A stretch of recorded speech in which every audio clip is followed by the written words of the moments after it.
Hello ಸ್ನೇಹಿತರೆ, ಈಗೆಲ್ಲ ಕೂಡ ಹಲಸಿನಕಾಯಿ ಸೀಸನ್ ಅಲ್ವಾ. ಅದಕ್ಕೋಸ್ಕರ ಹೊಸ ಹೊಸ ರೆಸಿಪೀಸ್ ಏನು ಬೇಕು ಅಂತ ಟ್ರೈ ಮಾಡ್ತಾ ಇದ್ದೀರಾ ಅಥವಾ ಹುಡುಕ್ತಾ ಇದ್ದೀರಾ? ಹಾಗಾದರೆ ಇದೊಂದು ಸಿಂಪಲ್ ಆಗಿರುವಂತಹ ರೆಸಿಪಿ ಹಲಸಿನಕಾಯಿ ಕಡುಬು ಯಾವ ರೀತಿಯಾಗಿ ಮಾಡೋದು ಅಂತ ನೋಡುವ ಬನ್ನಿ. ನಿಮಗೆಲ್ಲರಿಗೂ ಕೂಡ ಟ್ರೆಂಡಿ ಏಂಜಲ್ ಕಿಚನಿಗೆ ಸ್ವಾಗತ. ನಾನು ನಿಮ್ಮ ಸ್ತುತಿ ಕೃಷ್ಣರಾಜ್. ಮೊದಲಿಗೆ ಈ ರೆಸಿಪಿ ಮಾಡಲಿಕ್ಕೆ ಒಂದು ಪಾತ್ರೆಗೆ 2 ಕಪ್ ಆಗುವಷ್ಟು ದೋಸೆ ಅಕ್ಕಿನ ಹಾಕಿ ಒಂದು ಸ್ವಲ್ಪ ನೀರು ಹಾಕಿ ಒಂದು 2 ರಿಂದ 3 ಸಲ ಚೆನ್ನಾಗಿ ಇದನ್ನು ತೊಳ್ಕೊಳ್ತಿದ್ದಾರೆ. ಅದರಲ್ಲಿರುವ ಕಸ ಕಡ್ಡಿ ಏನಾದ್ರೂ ಇದ್ರೆ ಹೋಗ್ಲಿ ಅಂತ ಈ ತರ ಚೆನ್ನಾಗಿ ತೊಳೆದ ಮೇಲೆ ಕ್ಲೀನ್ ಆಗಿರುವಂತಹ ನೀರು ಹಾಕಿ ಒಂದು 4 ಗಂಟೆಗಳ ಕಾಲ ಅಕ್ಕಿನ ನೆನೆ ಹಾಕೊಳ್ತಾ ಇದ್ದೇನೆ. ಅದೇ ಟೈಮಲ್ಲಿ ಹಲಸಿನಕಾಯಿಯನ್ನು ಸಿಪ್ಪೆ, ಆಮೇಲೆ ಬೀಜ, ಆಮೇಲೆ ಪಂಚಸಾರೆ ಏನಿದೆ ಅದನ್ನೆಲ್ಲ ತೆಗೆದು ಕ್ಲೀನ್ ಮಾಡಿ ಒಂದು 2.5 ಕಪ್ ಆಗುವಷ್ಟು ಹಲಸಿನಕಾಯಿಯನ್ನ ರೆಡಿ ಮಾಡಿ ಇಟ್ಕೊಳ್ತಾ ಇದ್ದೇನೆ. ಇದನ್ನು ಕೂಡ ಹಾಗೆ ಉದ್ದಕ್ಕೆ ಕಟ್ ಮಾಡಿ ಇಟ್ಕೊಂಡಿದ್ದೇನೆ. ತುಂಬಾ ಚಿಕ್ಕಕ್ಕೆಲ್ಲ ಕಟ್ ಮಾಡ್ಲಿಕ್ಕೆ ಹೋಗ್ಲಿಲ್ಲ.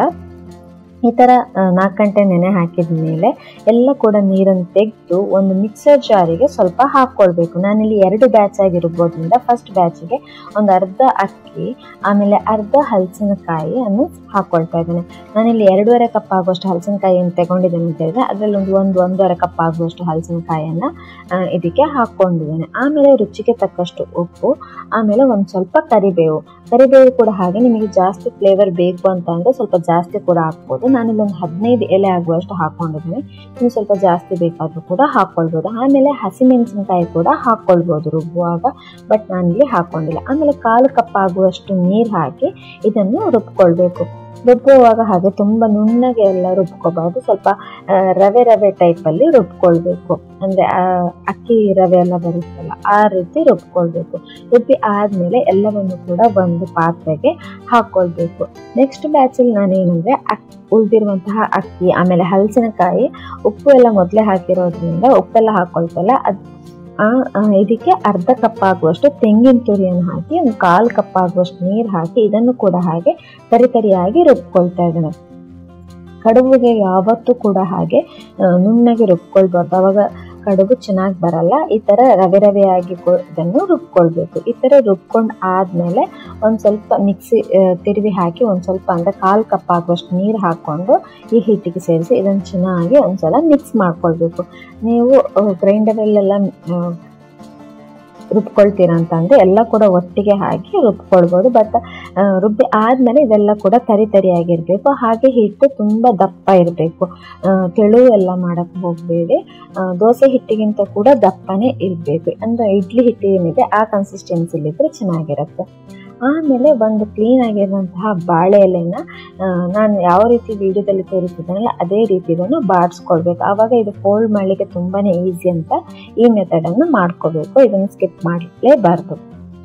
ಈ ತರ ಎಲ್ಲ ಬಾಳೆನ ಕ್ಲೀನ್ ಆಗಿ ಇದನ್ನು ಬಾಡಿಸ್ಕೊಳ್ಬೇಕು. ಆಮೇಲೆ ಒಂದು ಒದ್ದೆ ಬಟ್ಟೆಯಿಂದ ಚೆನ್ನಾಗಿ ಇದನ್ನು ಉಜ್ಕೋಬೇಕು. ಯಾಕಂತಂದ್ರೆ ಇದರಲ್ಲಿರುವ ಮಣ್ಣು ಏನಾದ್ರು ಇದ್ರೆ ಅದೆಲ್ಲ ಹೋಗುತ್ತಲ್ಲ, ಅದಕ್ಕೋಸ್ಕರ ಬಾಳೆಎಲೆನ ಕ್ಲೀನ್ ಆಗಿ ಒದ್ದೆ ಬಟ್ಟೆಯಲ್ಲಿ ಒಂದ್ಸಲ ಉಜ್ಕೋಬೇಕು. ನೀವು ಮೊದಲೇ ಉಜ್ಜಿಟ್ಟು ಆಮೇಲೆ ಬಾಡಿಸ್ಕೋಬಹುದು, ಅಥವಾ ಬಾಡಿಸ್ಕೊಂಡು ಆದ್ಮೇಲೆ ಕೂಡ ನೀವಿದೆ ಒಂದು ಕ್ಲೀನ್ ಆಗಿರೋ ಒದ್ದೆ ಬಟ್ಟೆಯಲ್ಲಿ ಉಜ್ಕೋಬಹುದು, ಯಾವ ರೀತಿ. ಬಟ್ ಬಾಳೆ ಎಲೆ ಉಜ್ಜುವಾಗ ಮೆಲ್ಲಗೆ ಉಜ್ಜಿ ತುಂಬಾ ರಫ್ ಆಗಿ ಉಜ್ಜಿದ್ರೆ ಬಾಳೆ ಎಲೆ ಹರಿದು ಹೋಗುತ್ತೆ, ಅದಕ್ಕೋಸ್ಕರ. ಆಮೇಲೆ ಬಾಳೆ ಎಲೆ ಸೈಜ್ ನೋಡ್ಕೊಂಡು ಎಷ್ಟು ಬೇಕೋ ಅಷ್ಟು ಮಧ್ಯಕ್ಕೆ ನಾವು ಏನು ಕಡುಬು ಹಿಟ್ಟು ರೆಡಿ ಮಾಡ್ಕೊಂಡಿದ್ದೇವಲ್ಲ ಅದನ್ನು ಹಾಕೊಳ್ಬೇಕು. ತುಂಬಾ ಸ್ಪ್ರೆಡ್ ಮಾಡ್ಲಿಕ್ಕೆಲ್ಲ ಇಲ್ಲ, ಅದಕ್ಕೋಸ್ಕರ ಹಾಗೆ ಇದು ತುಂಬಾ ದಪ್ಪ ಕೂಡ ಮಾಡಬೇಡಿ, ಅವಾಗ ಅದು ಚೆನ್ನಾಗಿರಲ್ಲ ಟೇಸ್ಟ್. ಅದಕ್ಕೋಸ್ಕರ ತುಂಬಾ ತೆಳು ಕೂಡ ಮಾಡ್ಕೊಂಡು ಮೀಡಿಯಂ ಸೈಜಲ್ಲಿ ಮೀಡಿಯಂ ದಪ್ಪ ಬರುತ್ತಲ್ಲ ಅಷ್ಟು ದಪ್ಪ ಮಾಡ್ಕೊಂಡ್ರೆ ಸಾಕಾಗುತ್ತೆ. ವಿಡಿಯೋದಲ್ಲಿ ತೋರಿಸಿದ್ದೀನಲ್ಲ ಅದೇ ತರ ನಾನಿಲ್ಲಿ ಒಂದು ಸ್ವಲ್ಪ ಇಷ್ಟು ದೊಡ್ಡ ಬಾಳೆಗೆ 1.5 ಸೌಟ್ ಆಗುವಷ್ಟು ಹಿಟ್ಟನ್ನು ಹಾಕಿ 4 ಬದಿ ಕೂಡ ಮಡ್ಚಿ ಇಡ್ತಾ ಇದ್ದೇನೆ. ನೀವು ವಿಡಿಯೋದಲ್ಲಿ ತೋರಿಸಿದ ಹಾಗೆ ನೀವು ಮಡ್ಚಿಡ್ಬೋದು, ಅಥವಾ ಬೇರೆ ಯಾವುದಾದ್ರೂ ಟೈಪಲ್ಲಿ ಕೂಡ ಮಡ್ಚ್ಬೋದು. ಅಂದರೆ ಹಿಟ್ಟು ಹೊರಗಡೆ ಬರಬಾರ್ದು ಬೇಯುವಾಗ ಅಷ್ಟೇ. ನೀವು ಈ ಮೆಥಡ್ ಆದರೂ ತುಂಬಾನೇ ಈಸಿ, ಮಡ್ಚಕ್ಕೆ ಏನೂ ಕಷ್ಟ ಇಲ್ಲ. ಫಸ್ಟ್ ಟೈಮ್ ಮಾಡೋದಾದ್ರೂ ಕೂಡ ನೀವು ಈಸಿಯಾಗಿ ಕೂಡ ಮಡ್ಚ್ಕೋಬೋದು. ನಾನೆಲ್ಲ ಕೂಡ ಬಾಳೆ ಎಲೆ ಬಾಡಿಸ್ಕೊಂಡು ಈ ತರ ಮಧ್ಯಕ್ಕೆ ಹಾಕಿ ಮಡ್ಚಿಟ್ಕೊಳ್ತಾ ಇದ್ದೇನೆ. ಆವಾಗ ಸ್ಟೀಮ್ ಮಾಡಲಿಕ್ಕೆ ಇಡ್ಲಿಕ್ಕೆ ತುಂಬಾನೇ ಈಸಿ. ಒಂದೇ ಸಲ ಈ ತರ ಮಡ್ಚಿಟ್ಕೊಂಡ್ರೆ ಅಂತ ಎಲ್ಲ ಬಾಳೆ ಎಲೆನ ರೆಡಿ ಮಾಡ್ಕೊಂಡು ಹಿಟ್ಟು ಹಾಕಿ ಮಡ್ಚಿಟ್ಟು ರೆಡಿ ಮಾಡಿ ಇಟ್ಕೊಂಡಿದ್ದೇನೆ.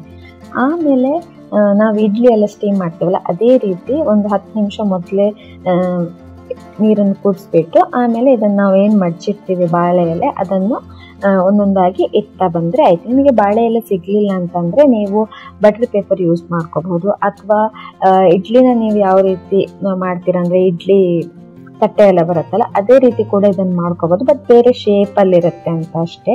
ಈ ಥರ ಇಟ್ಟಾದ್ಮೇಲೆ ಮುಚ್ಚಿ ಒಂದು 3/4 ಗಂಟೆ ಅಂದರೆ 45 ನಿಮಿಷ ಇಟ್ಕೊಳ್ಬೇಕಾಗುತ್ತೆ.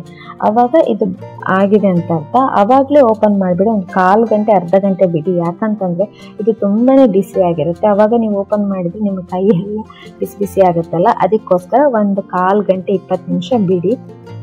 ಆಮೇಲೆ ತೆಗೆದು ಮುಚ್ಚಳ ತೆಗೆದು ಬಾಳೆ ಎಲೆಯಿಂದೆಲ್ಲ ಕೂಡ ಸಪ್ರೇಟ್ ಮಾಡಿದರೆ ಬಾಳೆಕಾಯಿಂದ ಮಾಡುವಂತಹ ಕಡುಬು ರೆಡಿ ಆಯಿತು. ನೋಡಿದ್ರಲ್ಲ ಫ್ರೆಂಡ್ಸ್, ಎಷ್ಟು ಈಸಿಯಾಗಿ ಮಾಡ್ಬೋದು ಅಂತ. ಇದು ಸ್ವಲ್ಪ ಲೆಂತಿ ಪ್ರೊಸೆಸ್ ಅಂತ ಅನಿಸ್ಬೋದು, ಬಟ್ ತುಂಬ ಈಸಿಯಾಗಿ ಮಾಡ್ಕೋಬೋದು. ಇದು ಚಟ್ನಿ ಜೊತೆ ತುಂಬಾ ಚೆನ್ನಾಗಿರುತ್ತೆ.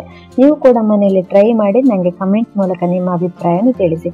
ಈ ರೆಸಿಪಿ ನಿಮಗೆ ಇಷ್ಟ ಆಗಿದ್ದರೆ ಪ್ಲೀಸ್ ಲೈಕ್ ಮಾಡಿ, ಶೇರ್ ಮಾಡಿ, ಹಾಗೆ ಸಬ್ಸ್ಕ್ರೈಬ್ ಆಗೋದನ್ನು ಮರಿಬೇಡಿ. ಧನ್ಯವಾದಗಳು.